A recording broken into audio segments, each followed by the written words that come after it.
हरिओम. योगदास श्री जयगणेश जोशी यांनी 60च्या वर आध्यात्मिक पुस्तके लिहिली आहेत. कठोपनिषद हे त्यातलेच एक पुस्तक. यामध्ये प्रत्यक्ष यमराज नचिकेताला मृत्यूबद्दलचे ज्ञान देत आहेत. योगेश्वर चरणी विनम्र होऊन कठोपनिषद जाणून घेण्याचा आपण प्रयत्न करूया. अध्याय 2, वल्ली 3, श्लोक क्रमांक 10. त्याचा उरलेला भाग आता आपण पाहणार आहोत. त्याआधी मी श्लोक परत एकदा वाचते.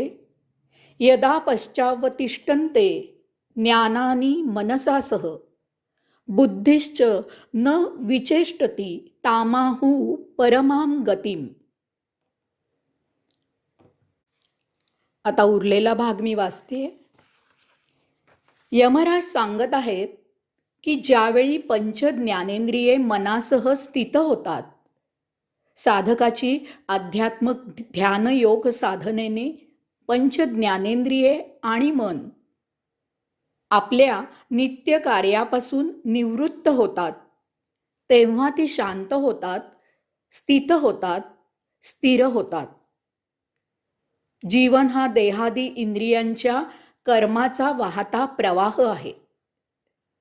देहादी इंद्रिय ही सतत कार्यप्रवृत्त असतात, परंतु आध्यात्म ध्यान योग साधनेने देहादी इंद्रिय आणि मन बाह्य सृष्टी लीलेपासून दूर होतात.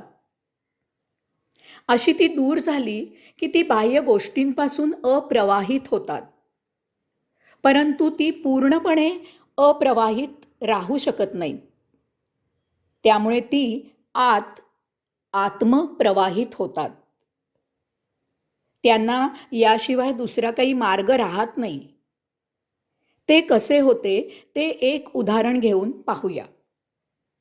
पाणी त्याच्या स्वाभाविक गुणधर्मानुसार इतर उताराकडे वाहत असते, परंतु समजा या वाहत्या पाण्याला काही कारणाने हा उतार मिळाला नाही, तर त्याचा प्रवाह त्या दिशेने जाणे थांबेल.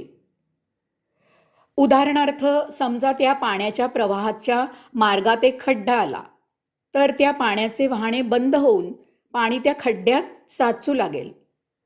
खड्डा मोठा असेल तर त्या पाण्याचे तळे तयार होईल. याच वेळी एक वेगळी गोष्टही घडेल. ते पाणी जमिनीत जिरू लागेल. ते जमिनीत अंतःप्रवाहित होईल. त्या खड्ड्यातील मातीची जेवढी पाणी जिरवून घ्यायची क्षमता असेल, तेवढे पाणी त्या खड्ड्यात जिरून जाईल. यावेळी अजून एक विलक्षण गोष्ट घडेल. ते पाणी जमिनीत जिरताना शुद्ध होत होत जिरू लागेल. एक नैसर्गिक स्वच्छतेची चाळण तयार होईल. जसजसे ते पाणी जमिनीत खोल खोल जाईल, तितके ते शुद्ध होत जिरत जमिनीच्या आत जाईल. यमराज सांगत आहेत की ज्यावेळी पंच ज्ञानेंद्रिये मनासह स्थित होतात, पंच ज्ञानेंद्रिये आणि मन जेव्हा बाह्य गोष्टींपासून निवृत्त होते, त्यावेळी नेमकं हेच घडतं. ती अंतःप्रवाहित होतात, ती आत्मप्रवाहित होतात, आत्म्याप्रमाणे शुद्ध होतात. यमराज पुढे सांगत आहेत की बुद्धी शांत होते.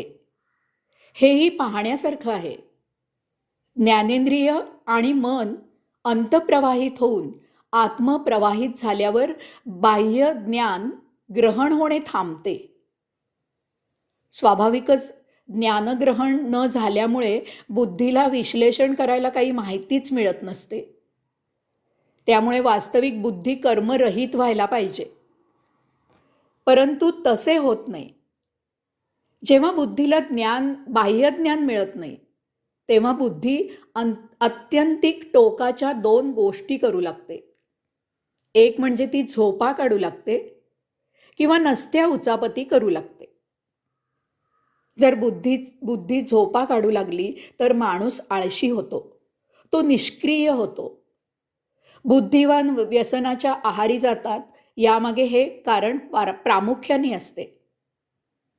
मेंदू काम करत नसल्यामुळे स्मृती अकार्यक्षम होऊ लागते. हळूहळू स्मृती भ्रंश होऊ लागतो. आठवेनासे होते. या उलट जर बुद्धी तशीच कार्यक्षम राहिली तर बाह्य विषय नसल्यामुळे ती स्मृतींमधून जुनी माहिती गोळा करून नसते उद्योग सुरू करते. अशा माणसाला मागील घटना आठवून तो त्यावर काम करायला प्रवृत्त होतो. परंतु यावेळी जर मनही स्थित झालेले असेल तर या बुद्धीला मनाची साथ मिळत नाही. त्यामुळे स्वास्थ्य बिघडते. मनुष्य विक्षिप्त वागू लागतो.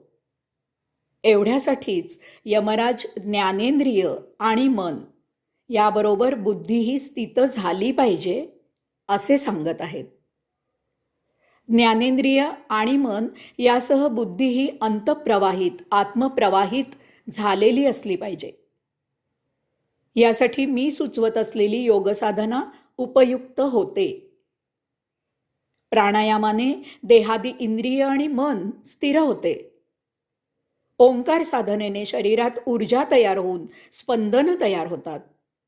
त्याला ओम तत्सत्वम असी या महामंत्राच्या जपाची जोड दिली की बुद्धी आणि त्या अनुषंगाने स्मृती अध्यात्म जप साधनेत तल्लीन होते. त्यामुळे काय होते ते यमराज पुढे सांगत आहेत. यमराज सांगत आहेत की ज्यावेळी पंचज्ञानेंद्रिय मनासह स्थित होतात, बुद्धी शांत होते, त्या अवस्थेला परमगती असे म्हणतात. समजा एक वस्तू आहे आणि त्या वस्तूला 8 दिशांनी दोरी बांधून 8 जण 8 दिशांनी ओढत आहेत. अशा वेळी 2 गोष्टी संभवतात. एक म्हणजे तो जो जास्त ताकदवान असेल त्या बाजूच्या दोरीला शक्ती मिळून वस्तू त्या दिशेला ओढली जाईल. त्या दिशेने थकल्यामुळे किंवा अन्य काही कारणामुळे जर जोर कमी झाला तर दुसऱ्या एखाद्या दिशेने जोर असल्यामुळे तिकडे वस्तू ओढली जाईल. परंतु जर सर्व बाजूने जोर समप्रमाणात असेल तर एक प्रकारची गतिशून्यता येईल.